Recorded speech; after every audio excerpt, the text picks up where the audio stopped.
नमस्कार, आपको एक बार फिर से स्वागत है। 5 अगस्त 2019, ये डेट आपको याद होगा। ये वही डेट था जिस दिन हमारा देश का जो पार्लियामेंट है वहाँ पर एक ऐतिहासिक फैसला लिया गया था। वो फैसला क्या था? जम्मू एंड कश्मीर का जो ये आर्टिकल 370 और 35A, इसको हटा दिया गया था। आपको भली भांति याद होगा।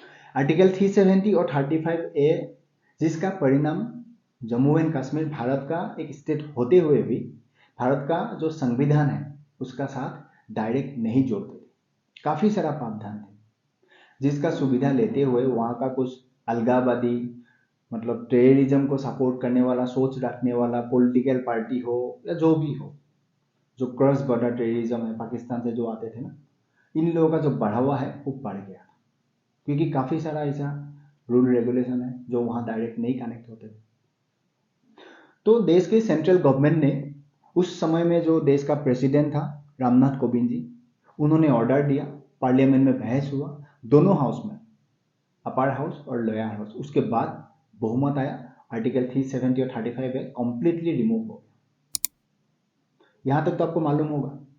उसके बाद क्या हुआ कहानी वो भी आपको मालूम है।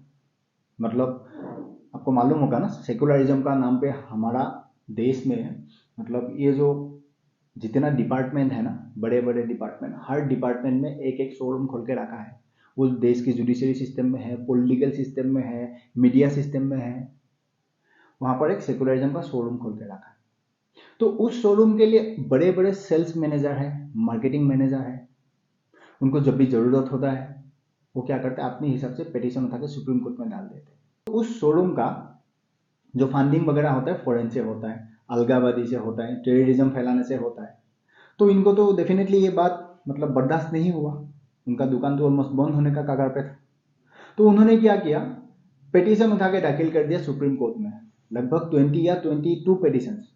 और सबसे मजेदार बात यह है ना, हमारा देश में ये जो सेकुलरिज्म का टैग है, इसको लेके अगर हिंदू अपनी धर्म या अपनी धर्म का बारे में कभी बोले ये गलत हो जाता है, लेकिन क्रिश्चियन या इस्लाम ये लोग अगर बोले वो सेकुलरिज्म हो जाता है।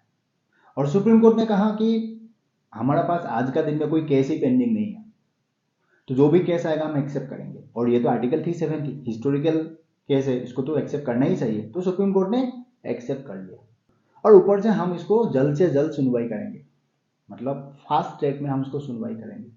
उसके बाद अगस्त 2023 में सुप्रीम कोर्ट ने सुनवाई किया, लेकिन वर्डिक्ट सुप्रीम कोर्ट ने नहीं दिया। सुप्रीम कोर्ट ने कहा हम फैसला, मतलब होता है ना एस्ट्रोलॉजिकल कुछ टाइम वगैरह देखेंगे, ग्रह नक्षत्र जो भी होगा उस हिसाब से हम आगे एक दिन इसका ऊपर फिक्स करके सुनवाई, मतलब जो वर्डिक्ट है वो देंगे। तो वो दिन फाइनली आया, वो दिन है 11 दिसंबर, यानी कल सुप्रीम कोर्ट आर्टिकल 370 में जो ये फास्ट हियरिंग हुआ था, लंबा हियरिंग चला था, उसका ऊपर वर्डिक्ट देने जा रहा है। तो आपका क्या राय है वो जरूर बोलिएगा, लेकिन मेरा राय मैंने ऑलरेडी बताया। ये वीडियो आप देख सकते हो जिसका ऊपर मैंने ऑलरेडी कहा सुप्रीम कोर्ट ने ये जो पिटीशन एक्सेप्ट किया जो बिल्कुल नहीं करना चाहिए था। और हाँ, अंत में मैं ये भी कह दूं आपको, सुप्रीम कोर्ट कल क्या 100% इसका ऊपर वर्डिक्ट देगा कि नहीं देगा वो तो वक्त ही बताएगा। सुप्रीम कोर्ट है, वो किसी भी वक्त बदल भी सकता है, मतलब अंतिम टाइम पर भी कह देता है कि आज इस कारण से नहीं हो पाएगा, अगला एक डेट दे देगा। जुडिशरी सिस्टम देश का ऐसा ही होता है, हमारा देश का, दूसरा देशों का मुझे नहीं मालूम। लेकिन एक बात मैं आज आपको कह देता हूँ, सुप्रीम कोर्ट जो सेंट्रल गवर्नमेंट ने डिसीजन लिया 5 अगस्त 2019, इसको कंटिन्यू रखेगा। आप लिख के ले लो, मैं 100% श्योर हूँ, रखना ही पड़ेगा। जो सही है वो सही है। देखो किसी का पास होता है, कभी कभार क्या होता है ना, एक पद होता है, उसमें पावर होता है, उसके लिए लोग काफी हद तक जाते हैं, कुछ डिसीजन सुनाते हैं, कोई दिक्कत नहीं है। लेकिन आर्टिकल 370 जम्मू एंड कश्मीर भारत का साथ, ये सुप्रीम कोर्ट उसका अगेंस्ट में जा ही नहीं सकता। तो आर्टिकल 370 हटाने के बाद जम्मू एंड कश्मीर में आज क्या परिस्थिति, आप खुद उठा के देख लो, डेटा देख लो, आपको मालूम पड़ जाएगा। तो सुप्रीम कोर्ट उसका अगेंस्ट में नहीं जा सकता है। हाँ, इसका और एक प्लस पॉइंट है, आज हमारा देश का जो ये स्ट्रॉन्ग सेंट्रल गवर्नमेंट है, जो बहुमत का साथ देश का प्राइम मिनिस्टर, देश का गृह मंत्री है, ये जो गवर्नमेंट है बहुत स्ट्रॉन्ग गवर्नमेंट है, उसका अगेंस्ट में ऐसे कोई भी डिसीजन, कोई भी जुडिशियल डिसीजन नहीं ले सकता है।